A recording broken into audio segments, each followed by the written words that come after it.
Greetings, Game Master Player here, and I am finally back to another regular car vlog.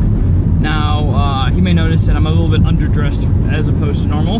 That's because I have decided to shed my company tagged attire so as to not inform everyone in the world where I work at this point. Well, just to be safe, just protecting myself. That's what I need to do. But at least for now, it's because I if it gets to the point where I can quit my day job and move on, well, then that'll be different. But I got a long way to go before that's gonna happen. But just wanted to say hi to everybody. I know it's been a while since I've had a nice car vlog. I missed a week, and then I had my uncar vlog. I had a couple of those from Gen Con. Those were kind of a spur-of-the-moment thing to do. It was interesting. It was fun. I should do more like that, is what I should do. So, but right now, I'm just going to leave it at, I get videos in when I can. It is Thursday, August the 11th right now. So, it's in the morning. So, good morning, everyone. And I'm on one of my weekly drives to wherever. So, I don't want to I'm going to try to record some videos tonight and put those up. My game videos are seriously lacking because, well, I haven't been home. So, and unfortunately, I don't have a stockpile of videos to work off of at this point. If I can get some extra free time, then that will change. But currently, it is not a good option. It is not something I can honestly do. No offense to all my YouTubers out there, but my kids come first. So, when I get home from work, I spend time with my kids. When I get up in the morning, I spend time with my kids. On the weekends, I spend time with my kids. So I don't have the opportunity like some YouTubers to be able to record constantly, and because it's a full-time job. So, and I'm not making a stab at anybody. Oh no, definitely not. It's improper. It's like because I have a day job and that's their job, so it's completely different. So it's frustrating for me because I can't keep a good schedule. And it fluctuates because I have kids and they get sick and changes my schedule. Like normally I have some time Thursday evenings to be able to record every Thursday evening. Sometimes I don't. I sick kids and such changes schedules, and it's just how it is. It's how the world works. So, and like I said, it's just frustrating. But I had a fantastic time at Gen Con. It was a bit overwhelming in a lot of areas. I did compete in an event, and it was very, very nerve-wracking, mostly because it was something I've never done before, and there were a lot of veterans, aka people that have been doing this for years. So it was a bit intimidating. It really was a bit intimidating.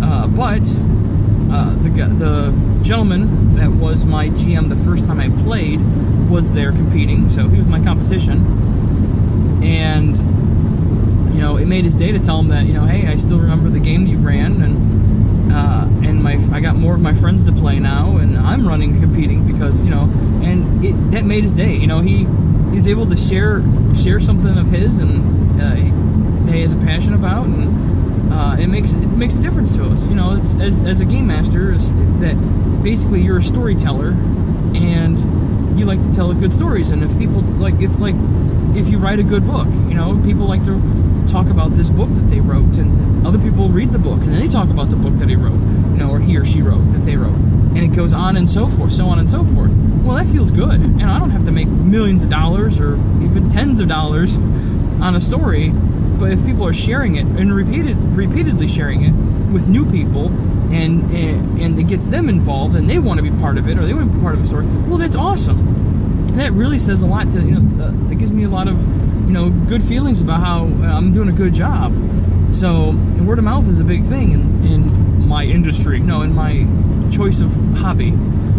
Because, there isn't a rating system, there isn't I was even complaining about one of the celebrity GMs that they had at Gen Con this year, is that, they think a lot of people think he's the best game master ever. Kind of a thing. He's one of the best, and everybody can learn from him, and blah, blah, blah. But, he runs games for people. Yes. He tells good stories. Yes. He does good voiceovers for his characters. Yes. I'm not going to dispute that.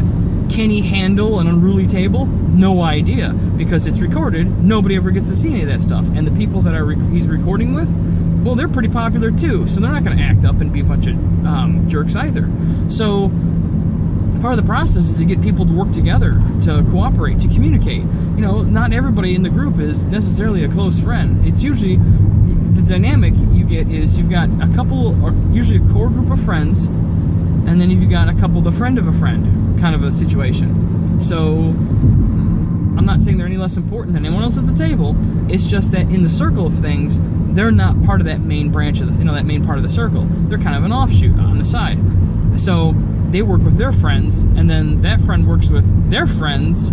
It's kind of a Chinese telephone kind of aspect. It's really upsetting. The nice way to put it is that it's upsetting, because everyone should be able to basically react and work at the same level, at the exact same level.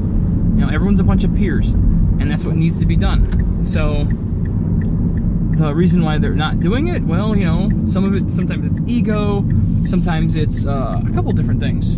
But, again, most of it's because not everybody in the group is a direct friend.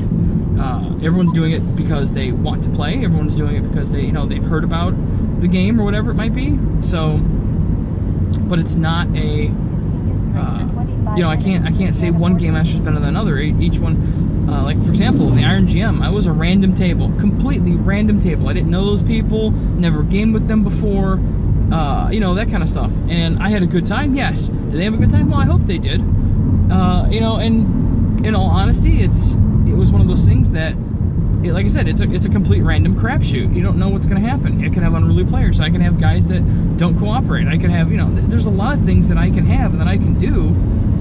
And, really, it turns into a session where you have to, a lot of it's compromise, a lot of it's, all of it's communication. But as the storyteller and the game master, it's also part of my job to fit people in, to make them be part of the team and such like that. And it's also the job of the players to also do the same thing, to make them part of the team. My job is to make them part of the story, make their role just as important as everybody else's, whoever it might be. A new person, like I said, the friend of the friend, even if you want to go the stereotypical platform of, well, the girlfriend wants to play for just a game and, that kind of stuff. Even though, luckily for me, I don't live in such an archaic world, and I have several women that are playing in my group, and it's fantastic because they bring a different perspective.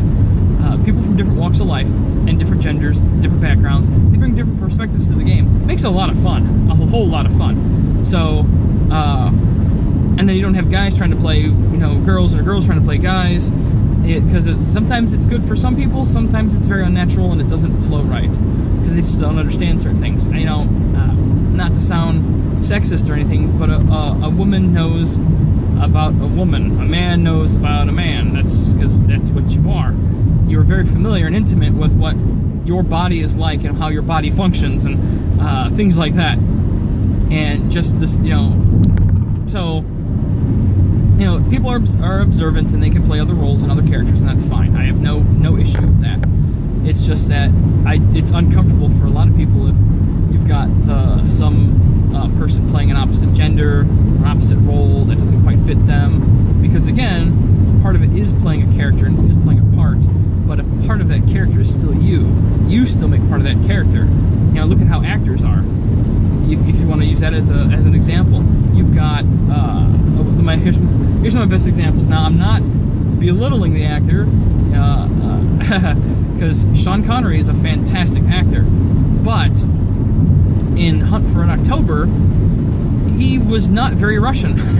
It's just, he was not a very Russian character, very Russian. That's just how it works. It's Sean Connery playing, so, which is kind of funny if you think about it, but that's just what it turns into, is you've got people that no matter what, the actor is part of the character. For example, look at all the new actors and look at all the Marvel characters that came out in the movies and stuff like that. Could you see anybody else but Robert Downey Jr. playing Iron Man? I mean, really, he's Tony Stark. He created that current rendition of the character. it's going to be impossible to replace, that actor at this point. So, you can keep a guy in an armored suit, no problem, but it's going to be rough. So, another good example of something that's a little bit more, that has multiple actors, is like Spider-Man. We've got several Spider-Man movies, and Batman, several Batman movies with different Batmans, different Bruce Waynes, different actors playing them. And if you tear away, each of them brought their own little piece to the character because of their mannerisms, whatever it might be. And some people like this Bruce Wayne over that one, or this Batman over that one, or this Spider-Man over that, this Peter Parker over that Peter Parker. There's so many differences like that. There's so many options that, if you want to see. But no matter what, each actor brought part of them into that role. Through mannerisms, through inflection in their voice, and that's what's important. Just like in a role-playing game, you, as the player, are bringing a character to life. It's your character, for crying out loud. So of course you're bringing your own character to life.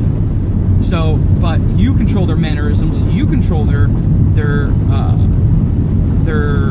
aspects of their character, and so I don't get to do it. I'm the storyteller. I tell the story. But when you start playing roles that are outside of your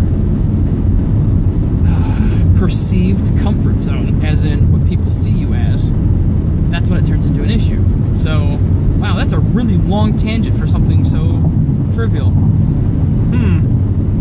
But, because for example, you get the really big guys that are I want to play this chick that's like this, and everyone looks at them like, something is wrong with you.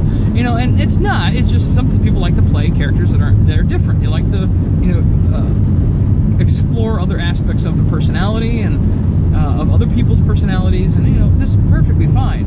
It just makes it difficult for some people to swallow, and it turns it into a difficult game. That's the point where I was trying to get to. It makes it a difficult game because people don't understand. They don't get it. So, and that's just how it is. There's very few groups that are that open to allow such interpretation and growth of character. So, but anyway, enough of that gaming talk. Let's get back to, even though that's part of my name of my title that I use, Game Master Player. So, anyway, but Gen Con was a lot of fun. It's a very big tabletop event, so if you like board games of any kind, card games of any kind, they've got games everywhere. So, and there's games you can try, games you can demo, stuff that's a lot of fun that I would have never played.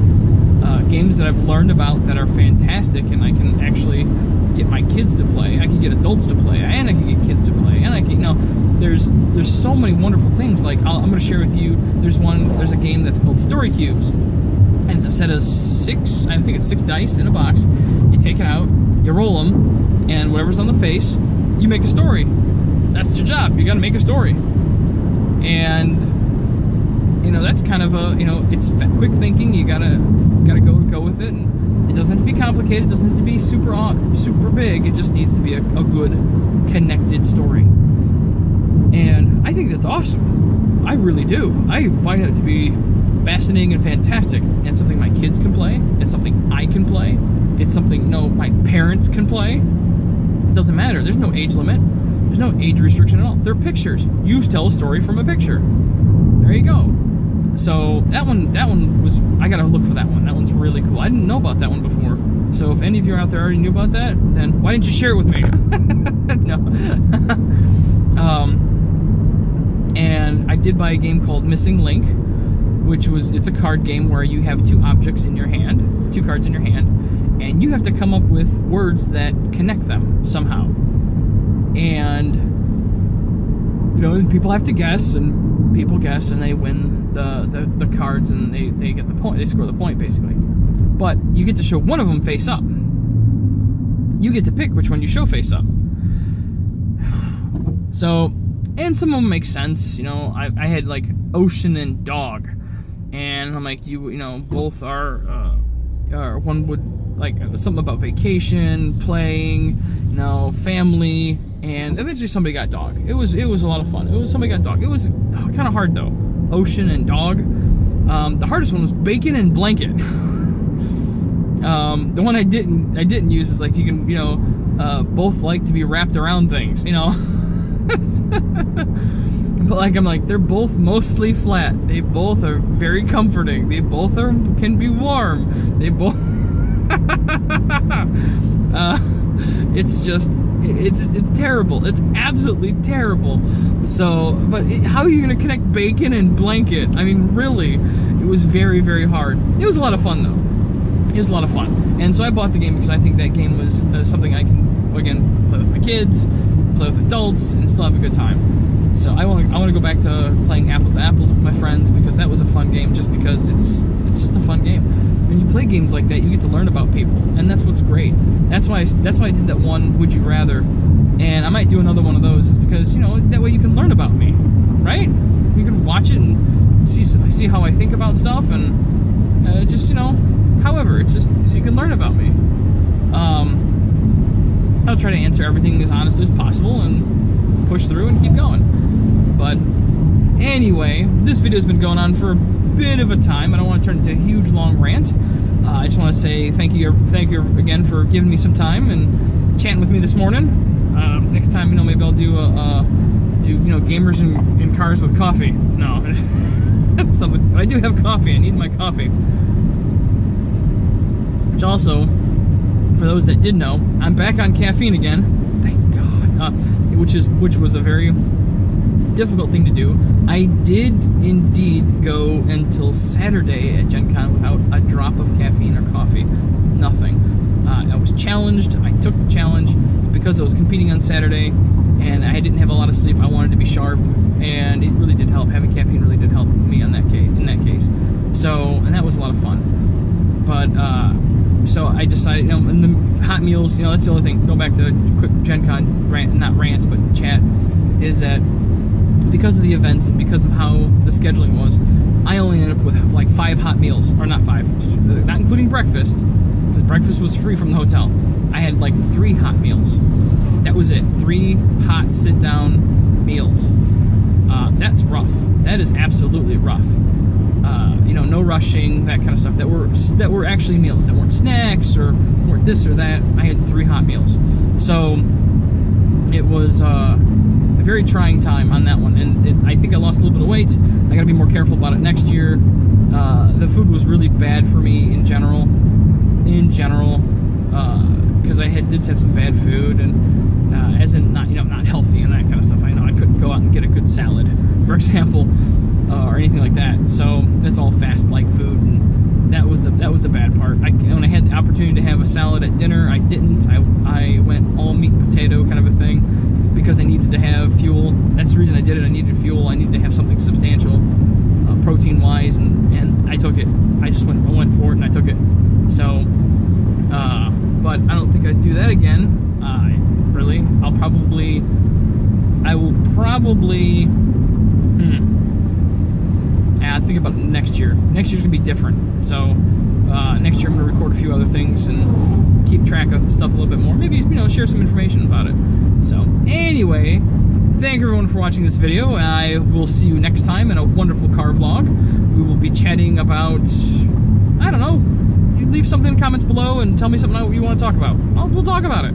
So, well, I'll talk and listen to myself, because that's what I do. Thank you, everyone, and I'll see you in the next video.